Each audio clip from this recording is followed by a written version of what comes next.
এখানে আমার একটু বসে থাকতে থাকতে আমার অনেক পুরো অধৈর্য হয়ে গেছি।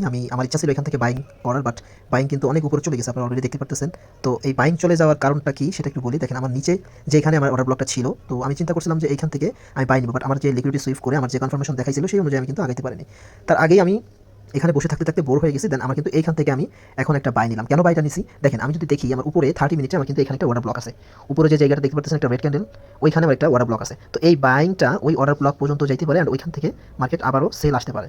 তো এই চিন্তা করে যে আমি চিন্তা করলাম যে না, আমার যেহেতু এখানে সেলিংয়ের একটা অপরচুনিটি আছে, উপরে আমার কিছু অর্ডার পেন্ডিং আছে, তো আমি এখান থেকে একটা বাই চিন্তা করি। যা হোক দেখা যাবে। তো আসলে এই টাইপের এন্ট্রি নেওয়া ঠিক না, যে আমার যেখানে কনফার্মেশন ছিল আমার ওইখানে নেওয়া উচিত ছিল, বাট আমি কনফার্মেশনটা ধরতে পারিনি, অ্যান্ড আমার কিন্তু উঠতে উঠতে চলে গেছে। আমি যার জন্য ওয়েট করতেছিলাম যে চোচের জন্য, সে চোচটা কিন্তু অনেক আগেই হয়ে চলে গেছে। দ্যাটস ওয়াই আমি এই কাজটা করছি। তো এখন উপরে যে আমার অর্ডার ব্লকটা আমি দেখাই দিচ্ছি একটু জুম করে দেখেন, এই যে গ্রিন ক্যান্ডেল দেখতে পাচ্ছেন না, এই গ্রিন ক্যান্ডেলই মেইনলি আমার অর্ডার ব্লক। তো মার্কেট এখান থেকে সেল আসার পসিবিলিটি খুব বেশি, বাট উপরে একটু যদি দেখাই জুম করে, এখানে কিন্তু লিকুইডিটি আছে। তো আমি চিন্তা করছি যে মার্কেট অ্যাটলিস্ট এই যে লিকুইডিটি আছে উপরে, এই লিকুইডিটিটা নিয়ে তারপর নিচের দিকে আসুক। তো এই লিকুইডিটিটা যদি গ্রাফ করে মার্কেট সেলিংয়ের দিকে আসে অ্যান্ড আমাকে যদি কনফার্মেশন দেয়, তাহলে কিন্তু আমি এখান থেকে একটা সেলের চিন্তা করবো। দেখেন এটা আমি জাস্ট একটু এসএলটাকে ট্রায়াল করে দিলাম। এসএলটা ট্রায়াল করে আমি কিন্তু সাথে সাথে চলে যাচ্ছি। দেখেন আমি কিন্তু এখানে আমি ফিক্সড করে দিব। হ্যাঁ, আমি আর আমি রিস্ক নিতে চাই না, কারণ অর্ডার ব্লক টাচ করছে, যে কোনো সময় পড়ে যেতে পারে, অথবা সেলে চলে আসতে পারে।